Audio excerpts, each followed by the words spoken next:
So you want to know the best Battlefield 2042 settings for increased FPS and better visibility? Well, today I'm going to show you exactly how to do it. Battlefield 2042 Early Access has now finally dropped across all platforms, and if you're on PC, then you're going to want to get those settings in check to make sure that the game is running as smooth as possible. So this settings video today is going to mainly cover those video and graphic settings to boost the FPS and boost the visibility, but I'm also going to give you some helpful tips on some of the other settings in the game which will help your gameplay in the long run. So anyway, let's jump straight into it. We're in the video area of the display tab, so get yourselves there and then follow along. I'm going to be explaining every setting and explaining why I've got it set there basically.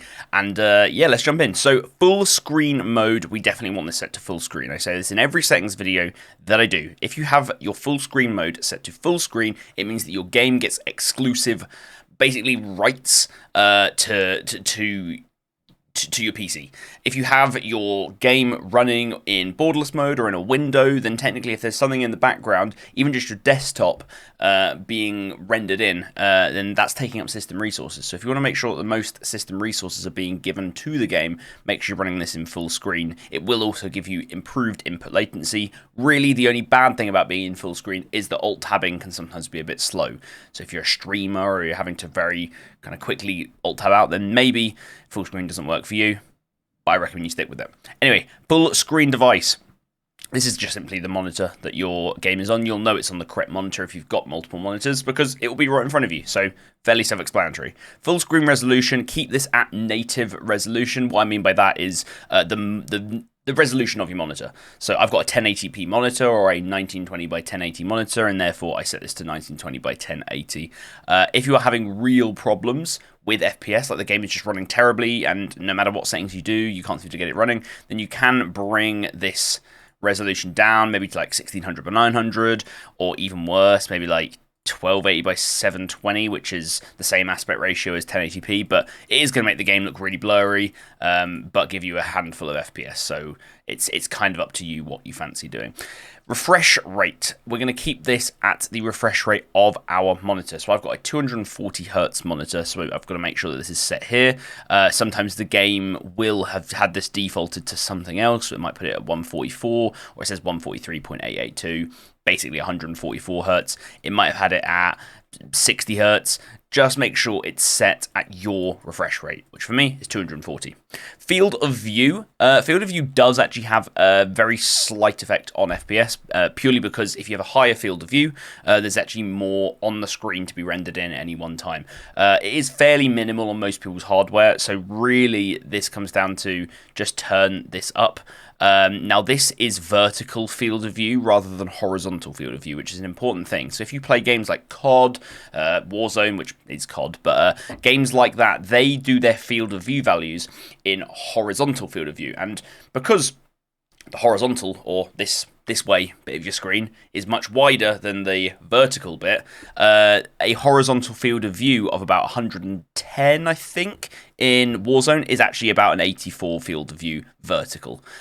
So don't be trying to match your like Warzone or COD field of view by shoving this up. It will only go to 105, and that is a really, really massive field of view. In my opinion, too much. So I'm going to turn this down. I like 84. Try this out. See what works for you. Vehicle third-person field of view. I've just got this turned up. I wanted this to be set the same as well. So 84 for me. ADS field of view. This is a bit of a personal preference thing. So what this does is when you're in-game, when you scope in with something like a one-time scope, so not like really, really big scopes, but smaller scopes, one times or maybe two times scopes, or just iron sights. What will happen is the field of view you set here will affect what your field of view is when you're ADS'd. So if you've turned up your field of view to gain much wider FOV, then when you ADS in, you'll kind of maintain a decent amount of FOV. And this does two really good things. Number one, it keeps your vision high because you don't just, lock in and lose all the field of view that you've gained from turning up the setting.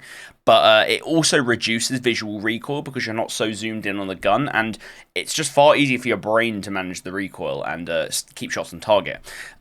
The only reason you might not like this is that because you've kept that wide field of view, you just don't zoom in as much, so it can be harder to kind of pick targets and see really what you're looking at. So it's a bit of a personal preference thing. I like it on, so I've set it to on, but try both out and see what works for you.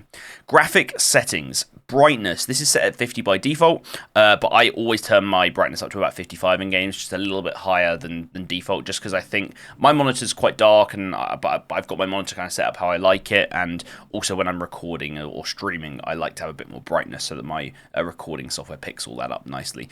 But I would recommend turning this up a little bit and not just expecting the default to be the best, because it isn't always. HDR, if you have HDR and you're playing, I don't know, like for a cinematic experience, you can turn this on, but really HDR should be kept off for a competitive advantage, because the SDR or like standard dynamic range is solid enough to maintain all the colors and the lighting that you need for a kind of competitive edge. Motion blur definitely off, along with chromatic aberration, film grain, vignette, and lens distortion, not lens distortion. These are all basically just added effects that are meant to make the game look cool. If you want to know what each of these mean, lens distortion means that like when maybe like a rocket or something flies past you, your vision like almost like distorts or blurs or something, which is a bit weird. Vignette adds a kind of black shadow to the outside of your screen, which is a cinematic effect. Not good for a competitive game. Film grain is literally graininess to your screen that is meant to make it look like real film that you'd put in a camera in a movie. Not good for a competitive edge once again. Chromatic aberration, I'm actually not exactly sure of, but I believe it affects basically the colors and the lighting in a way that's just a post-processing effect that is really just eye candy and doesn't aid visibility whatsoever. And then motion blur. Obviously, motion blur, as you turn, as you run, things blur. You can't really see what's happening when you have this on. It does make the game look kind of cool, but no, definitely keep it off. Graphics presets. Here we get into the main graphics area. We're going to make sure graphics quality is on custom so we can edit everything below. I've seen many videos where people just decide to put everything down here on low or off, and you'll see that I have kind of stuck to that to an extent.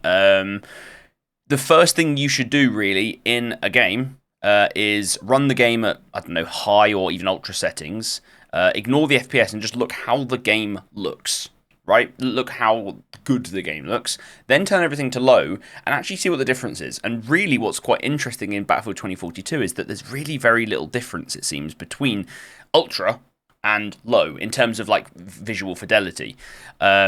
And so you can just get away with having everything on low to gain FPS. I don't doubt that. And I don't like just recommending everything to be on low, because sometimes you can get some added advantages or added kind of nice eye candy that doesn't affect visibility too much. And for me, the biggest thing is texture quality and texture filtering. So texture quality and texture filtering, I've got both set to medium, just because medium textures look considerably better than low textures, and it's never been a setting that really affects FPS much at all. It really comes down to your VRAM in your graphics card. If you've got a decent amount of VRAM, then you can just start turning this up and just make the game look a bit nicer. I also find that having texture a bit better just actually helps me see. Some people prefer low quality textures so they can distinguish people against the textures in the background. It's a personal preference thing. Try either low or medium and see what works better for you. Coming down to the advanced section, there's some interesting bits in here. Dynamic resolution scale. What this does is basically it will dynamically change the resolution to try and give you a consistent frame rate. So the resolution will drop if it needs to keep the frame rate high. This is another thing you can try out if you're really struggling for FPS, but if not, I wouldn't bother. I'd keep it off. DLSS, this is an Nvidia specific setting. If you have an AMD card, I don't think you'll have access to this. You shouldn't have access to this, at least. It requires an Nvidia RTX card, or at least it says.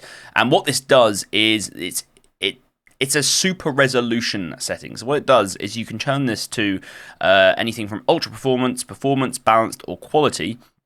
I would say for most people, if you're going to try DLSS, don't go any lower than quality.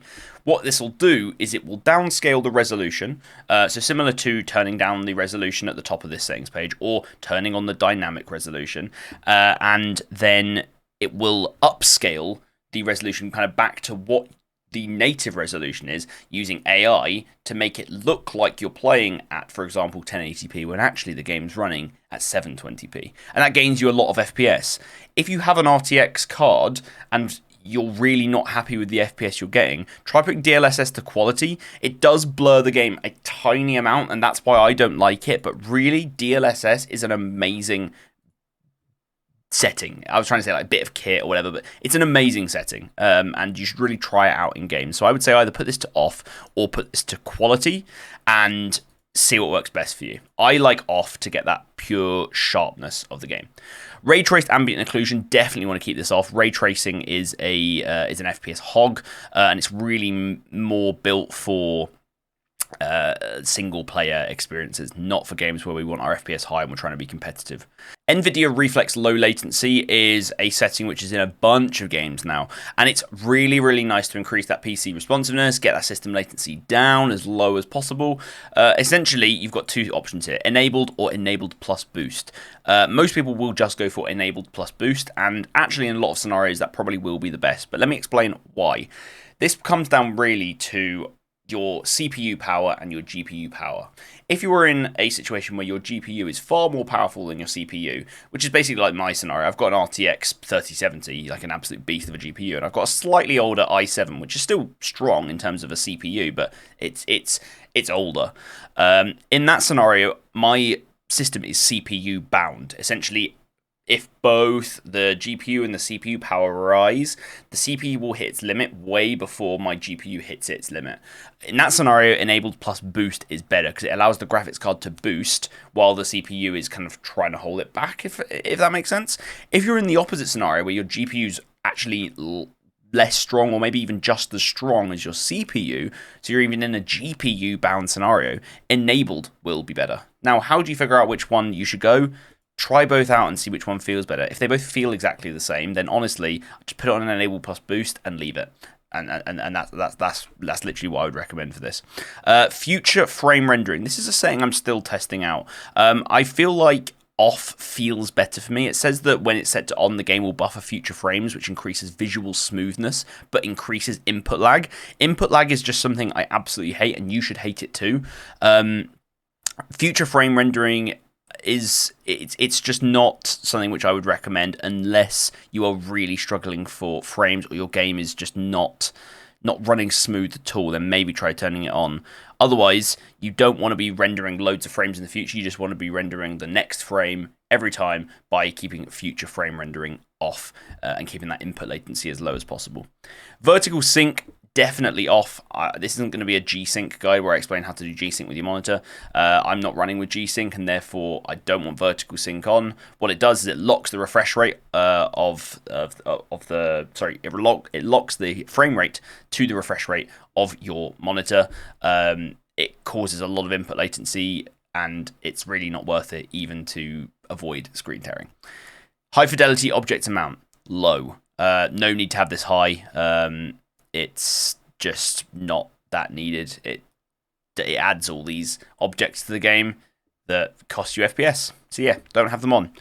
And then that's basically all of the graphic settings. So in terms of everything else that we want to do in here, HUD general, camera shake, I would turn this as low as possible. It might make the game seem less immersive, but it means you can see more because your camera's shaking a lot less, so I would definitely turn that to the lowest you can get. I've got a colorblind mode on because I am colorblind, but also you can set up your colors here to be exactly how you want them, which I think is really nice, but that kind of works for me. You've got your crosshair set up here, which I don't have a crosshair to recommend for you yet because I'm going to go and try out a different crosshairs for myself. In sound, I would recommend if you are using headphones, which most people are for a PC, then try audio mix set to headphones or 3D headphones. Maybe I'll have a video coming out where I try out both of these and see which one really works better. Currently I'm using headphones. I'm going to try some games with 3D headphones as well, see how that goes. I'm not going to cover too much in terms of mouse and keyboard. The only thing I would recommend that you do have on is or off is quick throw grenades, because that way you can pull a grenade out and then you can throw it basically at your own time. You don't get the grenade out and instantly throw it. That's not something that you want to do. But really, there's not really much else going on here which is going to affect your actual visibility. Apart from, I've just noticed, HUD motion. Turn that off. You don't want your HUD moving around while you're running because that's just an absolute eyesore. You want to keep that HUD motion off so it stays steady. You can quickly read the things you need to know. How much ammo have I got? What have I kind of got in my inventory? What's going on the map? That kind of stuff. So yeah, made sure to change that. Anyway, guys, thank you very much for watching. Hope you've enjoyed this video. If you have, then how about you go check out this video, because it's another awesome Battlefield video that you need to go check out. Anyway, thanks very much, guys. I'll catch you guys soon.